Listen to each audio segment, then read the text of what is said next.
Hey everyone, what's up? So here's something cool. I recently got a Raspberry Pi IPS Touch 7-inch display from PCBWay's gift shop.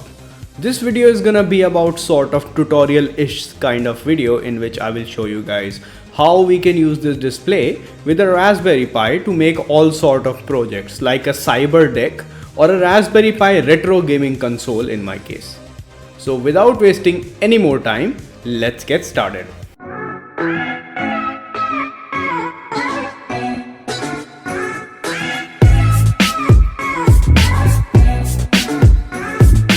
Here are few specs of this display. It's a 7-inch display with a resolution of 1024 by 600 pixel. It have a touch control function and we can interface it with HDMI. It's suitable for Raspberry Pi or Nvidia Jetson Nano or any single board computer device. Also, it can be used as a secondary display with Windows. Unboxing of the display was pretty straightforward. It comes in a decent cardboard box with bunch of stuff along with it, like a stand, HDMI to micro cable and other stuff.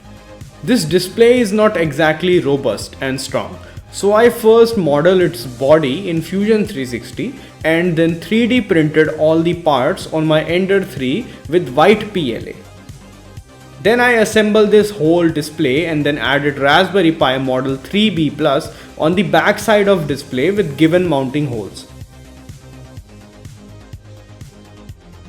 I had to enlarge the holes on the Raspberry Pi from 2.5 mm to 4 mm.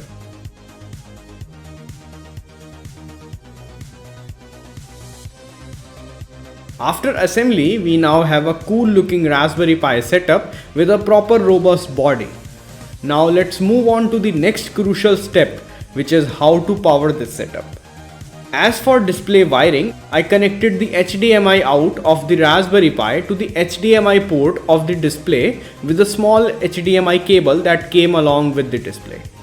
Now to power this setup, we have two options here. To use a 5V charger as a power source or use a dedicated battery source. To power the Raspberry Pi, I first use a 5V wall adapter, and for display, I use a power bank setup. This method does work, but the issue with this setup is the portability problem.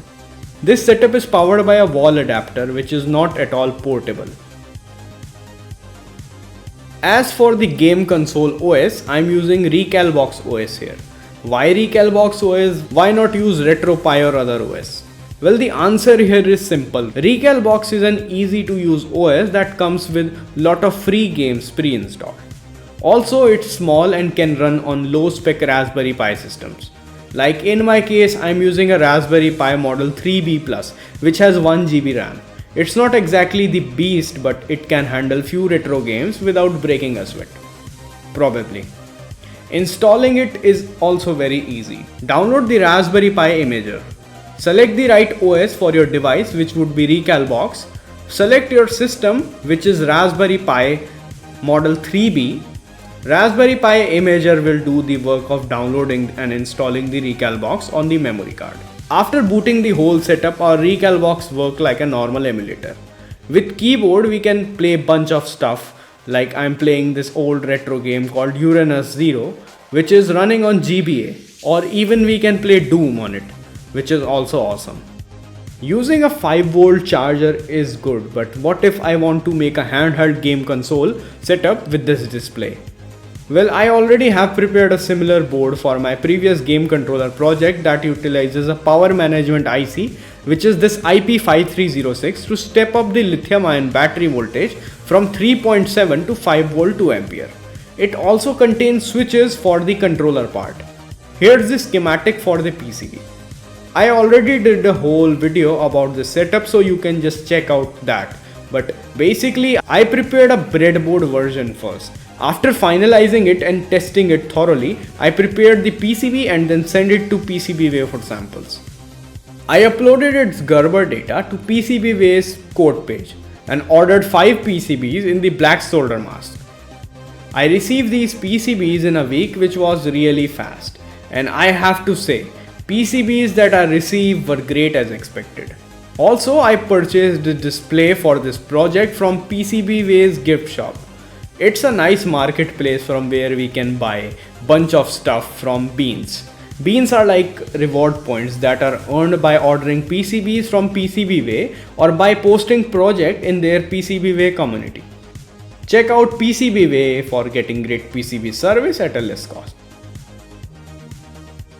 The assembly process of this PCB include mainly 4 steps: solder paste dispensing process, pick and place process, hot plate reflow process, and adding THT components.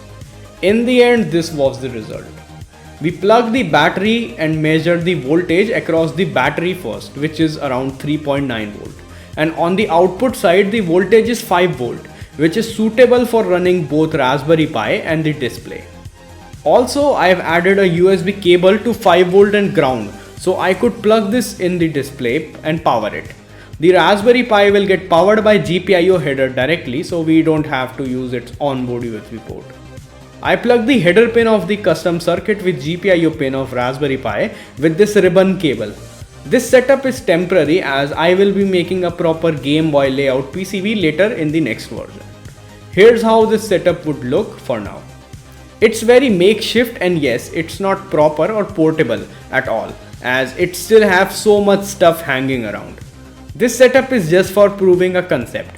In the next version, I will make 3 boards, one for battery and power management and 2 for switches. Directional switches on this side and AXYB button on this side. To configure the GPIO buttons, check out this project's page for more detail. But in short, we have to edit these following parameters.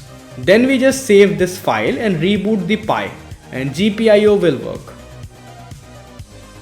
Recalbox has so many inbuilt games from many different game stations. My favorite from these inbuilt game is the original Doom, which is a really fun game to play.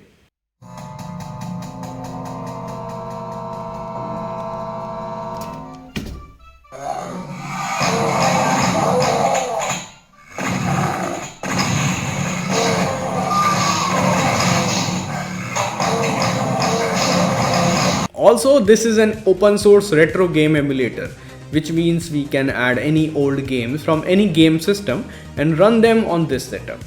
We first need to download the custom ROM of any game you want to play on this game console. For example, I downloaded this Pokemon Emerald ROM. We first need to connect the Recalbox to our Wi-Fi router. Go to this menu, Recalbox Share ROM. It contains all the ROM folder. I want to add Pokemon Emerald in it and it runs on the Game Boy Advance, so I have to copy paste the ROM in the GBA folder. Now reboot your Raspberry Pi setup and open the GBA emulator menu and you will see the newly game added.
Also, this setup does support audio functionality, but I haven't enabled it or add any amplifier setup for the external speakers.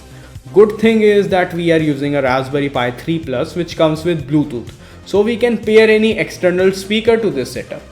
Go to the setting menu and Bluetooth controller and then add a new Bluetooth device. Pair it and the Bluetooth system will get activated.